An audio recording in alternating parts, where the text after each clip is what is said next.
Destiny the Last Evangelist, Zikora, le roi du pays de Kiasi.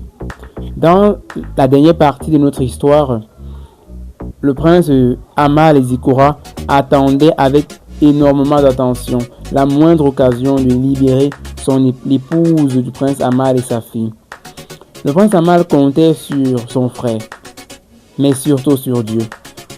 Il avait la foi en Dieu et il avait confiance en la relation fraternelle qu'il entretenait avec son frère cadet Ahmad, que malgré le fait que son frère ait choisi de demeurer avec leur père qu'avec lui, il savait que son frère ne permettrait pas l'exécution de sa fille et de son épouse.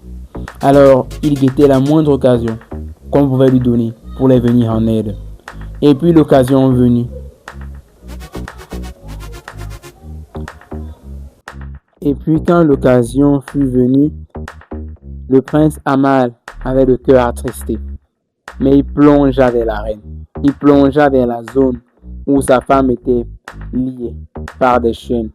Au centre, et dès cet instant, son frère Amal trouva le moyen de créer diversion. Brusquement, il y avait énormément de fumée. Sans qu'on ne comprenne pourquoi, il y avait comme des cris, des hurlements un peu de partout. Lui ne savait exactement ce qui se passait. Mais la plupart des gens étaient dans la confusion. Même le roi était également dans cette même confusion. Il essayait de comprendre ce qui était en train de se passer. Car selon lui, il avait tout prévu par rapport à comment son fils aurait procédé pour les libérer. Et à ce moment-là, Amal, dans ce moment, aurait pu aisément prendre sa femme et sa fille pour s'enfuir. Mais quelque chose le retenait. La tâche que Dieu l'avait donnée.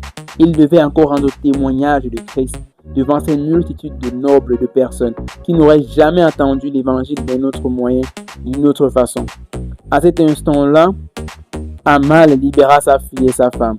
Et il demanda à Zikora de prendre sa fille avec lui et de s'enfuir, et son épouse également.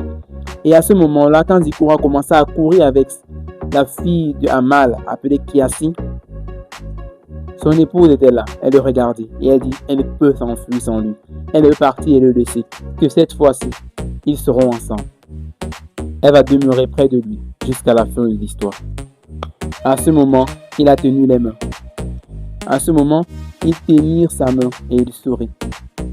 Après que la fumée et que la diversion ne puissent plus faire effet, les différents soldats et les archers qui étaient autour d'eux se rendirent compte de la libération de la jeune Kiasi et voya le prince Amal et son épouse au milieu d'eux.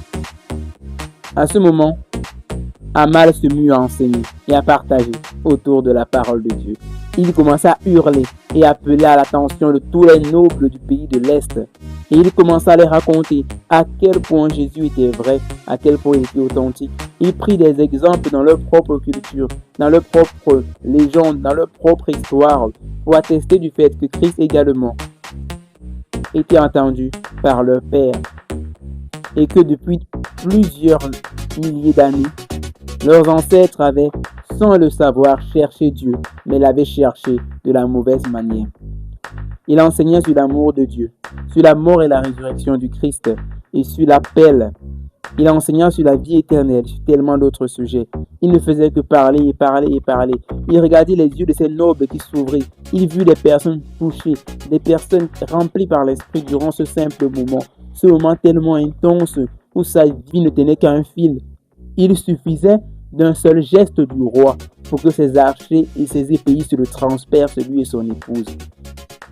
Et puis le moment fatidique arriva. Le roi le regarda dans les yeux. Et il hurla d'abord comme s'il était devenu fou. Un cri de folie, puis s'arrêta. Il regarda à nouveau Amal dans les yeux. Et il dit, tuez-le. Et il transperça Amal. Il voulut tout de même encore trouver un moyen de faire fuir son épouse, malgré les lames qu'il avait transpercées. Mais il n'a point réussi cela. Elle le tenait dans ses bras. Lui, qui était en train de perdre sa vie. Et puis, à ce moment-là, un archer tira une flèche et transperça le cœur de son épouse. Les deux moururent après avoir rendu témoignage de Christ. À ce moment, plusieurs des nobles qui virent ce spectacle furent remplis d'effroi Il se dit, ce roi a pu tuer son propre fils. Et ils disent encore, cet homme qui avait obtenu la liberté est revenu, sachant qu'il allait mourir, pour pouvoir partager avec nous ce qu'il appelle le secret de l'immortalité, ce qu'il a lui-même intitulé le secret de la vie éternelle.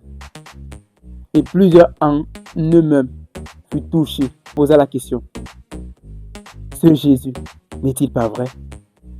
Parmi eux, plusieurs reçurent le Seigneur, car avant cela, Amal avait pendant longtemps annoncé la parole, annoncé l'évangile à plusieurs de ses nobles, mais ils n'avaient point reçu jusqu'à ce moment. À cet instant, Zikura, qui est en train de courir avec la jeune Kiasi, se rendit compte que son mère ne les suivait pas, Kiasi également. Quand il regarda, Kiasi voulut lui demander si elle savait quelque chose par rapport à son père, s'il y avait quelque chose, une moindre information qu'elle avait sur le fait qu'il allait les retrouver quelque part, car il était désespéré. Bien qu'il était censé être la personne qui devait avoir ces informations, la douleur d'avoir peut-être perdu son maître le faisait tellement souffrir qu'il ne pouvait s'arrêter de poser des questions. Mais il était étonné. La froideur du regard de Kiasi le glaça.